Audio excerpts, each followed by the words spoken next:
Merci de choisir notre antenne pour vous informer. C'est l'heure du bulletin d'information de 22 h sur la première télé urbaine du Sénégal.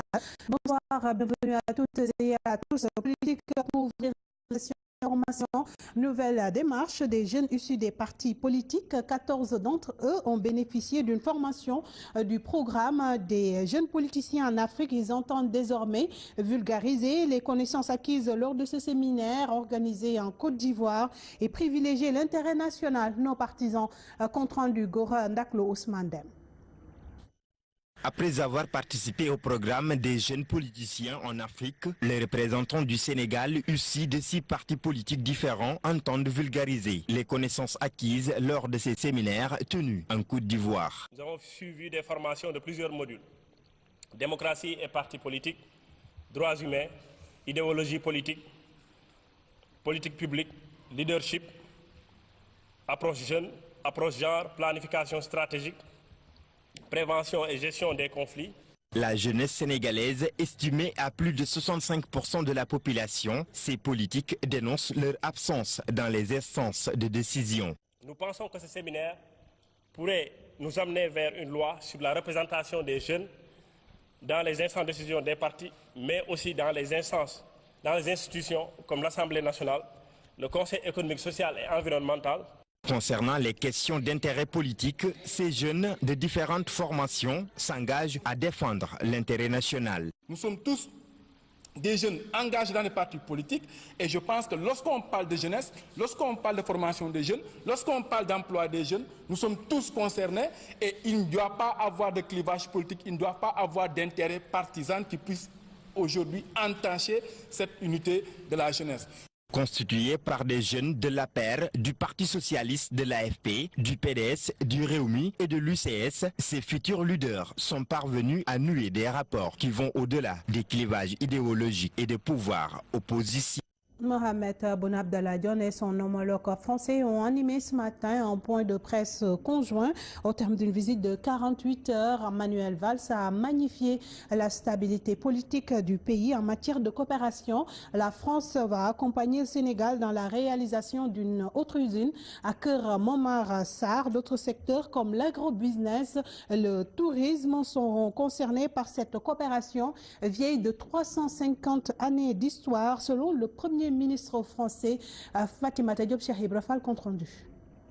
Le Premier ministre français a salué l'engagement du chef de l'État dans la lutte contre le terrorisme et la stabilité démocratique du Sénégal. L'implication de la France et du Sénégal à travers leurs forces armées pour la stabilité du Mali et pour lutter contre le terrorisme. Je veux saluer l'engagement et le courage du président Macky Sall dans ce domaine comme dans bien d'autres. Au-delà de la question du terrorisme, des conventions ont été signées entre les deux pays.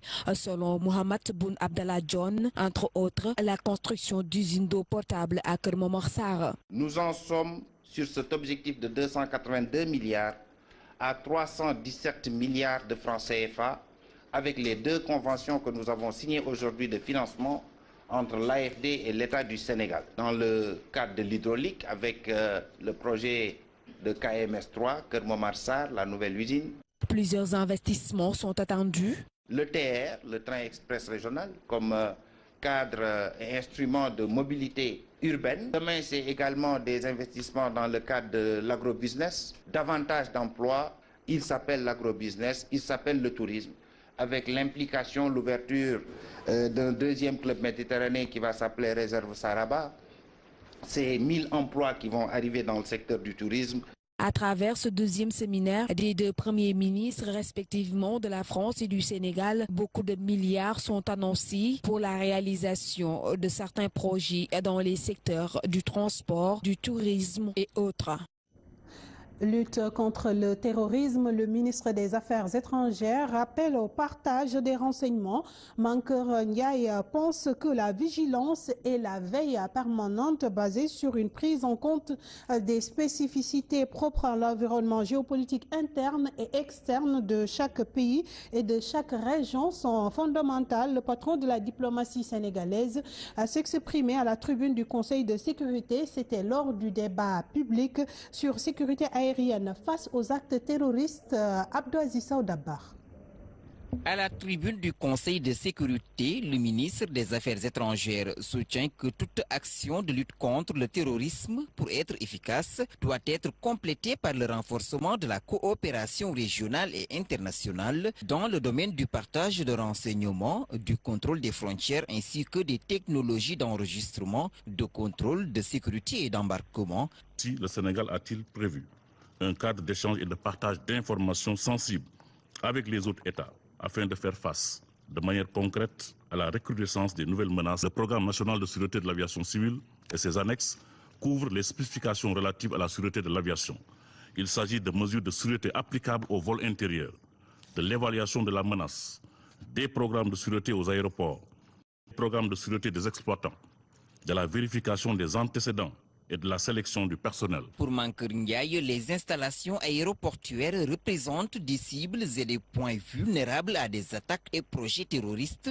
Leur sécurisation représente ainsi un enjeu majeur. En vertu des dispositions de l'OACI qui préconisent que chaque État a la responsabilité de garantir une mise en œuvre efficace de toutes les mesures de sûreté visant à protéger l'aviation civile contre les actes d'intervention illicites, l'État du Sénégal a entrepris depuis plusieurs années un vaste programme de renforcement de la sécurité de l'aviation civile sur son territoire et dans son espace aérien. Mankeur Ndiaye de demander d'éviter que l'Afrique devienne le maillon faible de la sécurité aérienne. Il s'exprimait ainsi à l'occasion du débat public sur sécurité aérienne face aux actes terroristes. Les Gabonais vivant au Sénégal, Abdaziz Dabar, préoccupés par la situation qui prévaut chez eux, profitant de la tribune que leur offre la 3e édition du festival Ciné Droit Libre, ils ont dénoncé le manque de démocratie dans ce pays dirigé par Ali Bongo Ondimba, en compagnie du rappeur sénégalais Didier Awadi. Ses ressortissants gabonais ont pointé du doigt le silence coupable des dirigeants africains. L'économie avec Orissi et Ababakar Sader Diouf.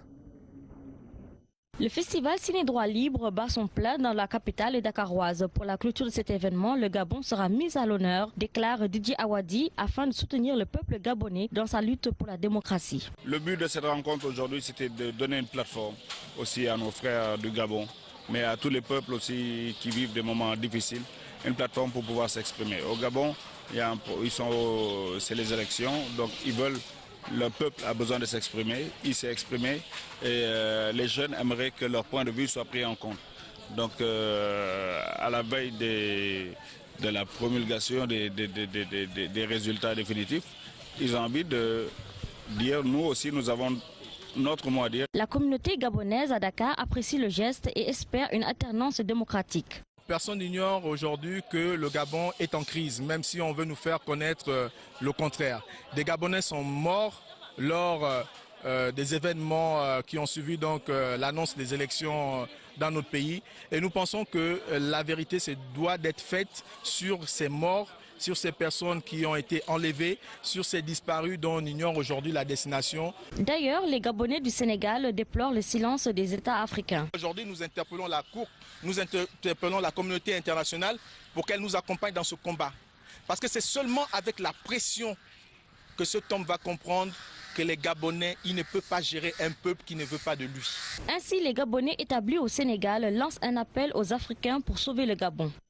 Et je rappelle au Cissé que le Gabon est dans l'attente du verdict de la Cour constitutionnelle dans le contentieux électoral qui oppose l'opposant Jean Ping au président sortant Ali Bongo Ondimba. Dans le cadre de la gestion durable des ressources halieutiques, le quai de pêche de Mboura a accueilli la cérémonie annuelle de lancement de l'immersion des vases à poulpe. Cette année, 12 000 pots ont été immergés, dont 4 000 sur financement propre des acteurs, et le reste est financé par le projet aménagement durable des pêcheries du Sénégal. Ces vases immergés constituent des lieux de ponte du poulpe et donc de reproduction de l'espèce, selon Ndiagasila au micro de Papadji. C'est en 2002 que la première activité de gestion du poulpe a débuté à Nianing avec l'appui de la JICA.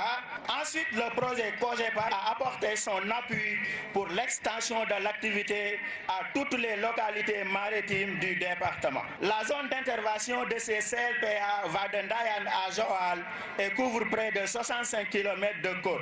Et depuis l'année dernière, c'est le projet ADPS qui appuie en priorité la confection et l'activité possibilité d'immersion des récifs de poulpe.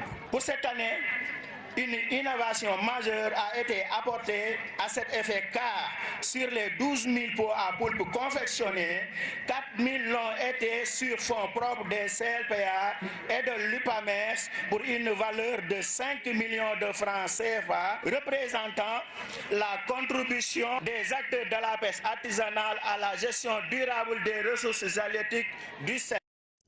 Et c'est cette réaction de Ndiaga Cissé, président du CLPA de Mbour, qui met un terme à cette session d'information. Merci de l'avoir suivi. Merci également à l'équipe technique qui m'a accompagné pour la présentation de ce bulletin d'information. Tout de suite, l'équipe de Sen Show s'installe pour la seconde et dernière partie de votre talk show de la soirée. Bonne suite des programmes et passez d'excellents moments en compagnie de nos programmes. Au revoir.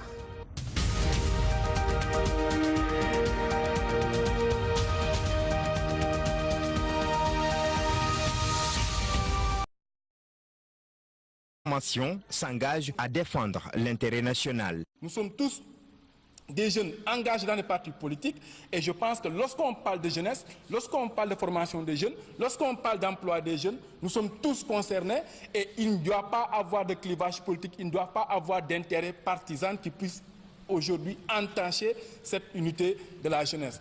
Constitué par des jeunes de l'APR, du Parti socialiste, de l'AFP, du PDS, du Réumi et de l'UCS, ces futurs leaders sont parvenus à nouer des rapports qui vont au-delà des clivages idéologiques et des pouvoirs opposition.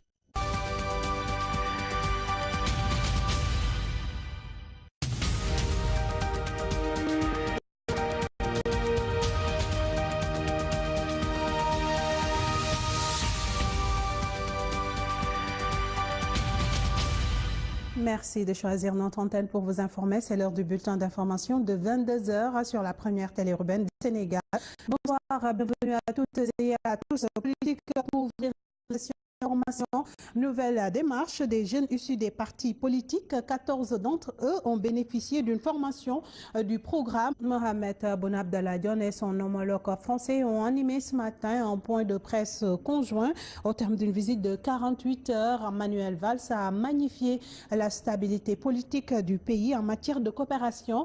La France va accompagner le Sénégal dans la réalisation d'une autre usine à Kër Momar Sarr. D'autres secteurs comme l'agrobusiness, le tourisme seront concernés par cette coopération vieille de 350 années d'histoire, selon le Premier ministre français Fatimata Diop. Cheikh Ibra Fall, compte rendu.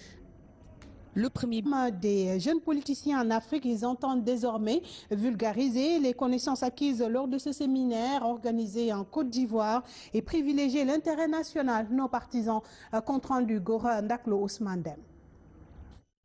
Après avoir participé au programme des jeunes politiciens en Afrique, les représentants du Sénégal, issus de 6 partis politiques différents, entendent vulgariser les connaissances acquises lors de ces séminaires tenus en Côte d'Ivoire. Nous avons suivi des formations de plusieurs modules. Démocratie et partis politiques, droits humains, idéologie politique, politique publique, leadership, approche jeune, approche genre, planification stratégique, prévention et gestion des conflits. La jeunesse sénégalaise, estimée à plus de 65% de la population, ces politiques dénoncent leur absence dans les instances de décision. Nous pensons que ce séminaire pourrait nous amener vers une loi sur la représentation des jeunes dans les instances de décision des partis, mais aussi dans les instances, dans les institutions comme l'Assemblée nationale, le Conseil économique, social et environnemental. Concernant les questions d'intérêt politique, ces jeunes de différentes formes